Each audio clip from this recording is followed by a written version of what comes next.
Hola! It is day 25 of VEDA now, and I want to chat a little bit more about what I was talking about yesterday about trip planning. Because when it comes to planning your adventures, since travel is hugely considered an adventure, whether it is more planned or more open ended, it is still something new and fresh and exciting. And it can be overwhelming when you have some flexibility and you're trying to figure out where you want to go, what you want to do, where you want to stay, what flight to take out of 1,000 different flights. And so I have a couple different tips for you of what I use when planning just about every trip that I do, especially one that has some flexibility in time and where I know I want to see a lot of amazing things. Which, well, I guess I always want to see amazing things, but there are certain trips focused on that. So, in terms of thinking about what to do, I knew I had one date and one destination in southwestern France that is set because my friend is getting married. And I knew I wanted to do a road trip the week leading up to it, starting in Barcelona.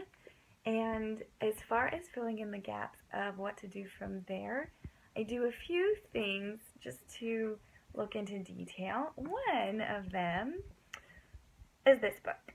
I love this book. There are lots of similar books out there, but this is a good one, 1,000 Places to See Before You Die. And it has something from just about every country and region.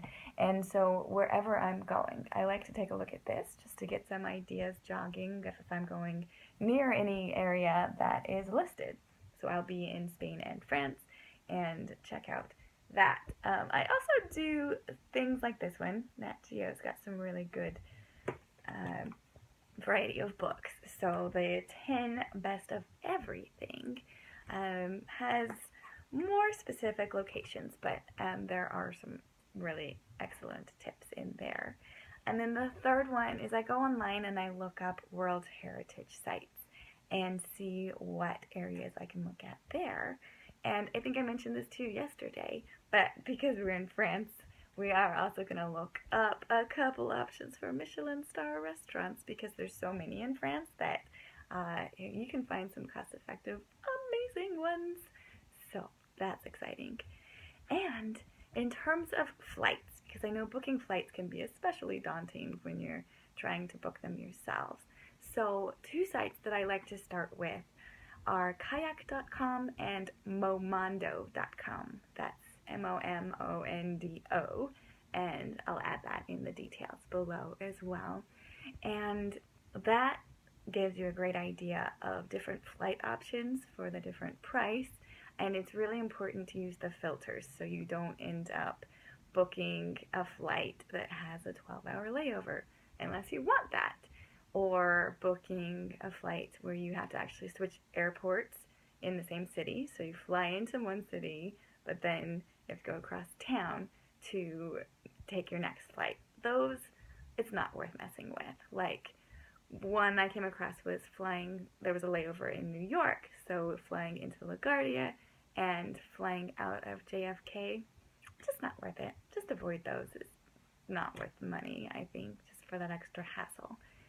And in terms of finding the best deals, turns out peak season, going to France or Spain, playing around with different cities to fly into, it is not cheap. In fact, for any reasonable itinerary, a lot of the flights were coming out as $1,300 and up. But, so what we did instead is we started exploring other parts of Europe. For my husband and I, it actually makes sense that we fly to England to visit his family. So what we did is we actually looked into round-trip flights to Manchester, and those were only $800. So for a whole difference of $500, we are flying to Manchester, and then we're going to take a low-cost flight on to Spain from there, flying out of France after that. And between those, we're still going to save $300 to $400. So all is well. And that's just a little travel flight hack coming your way that you can check out the next time you're planning any kind of exciting trip. So, what you can do is start today. Start looking at different ideas of where you want to travel and take a look at the flights. Get creative on flight itineraries or also make use of flight points. That's a whole other thing that's very exciting to use. And go beyond, explore, have fun, and leave a comment on where you plan to travel to next. We'd love to hear. Okay,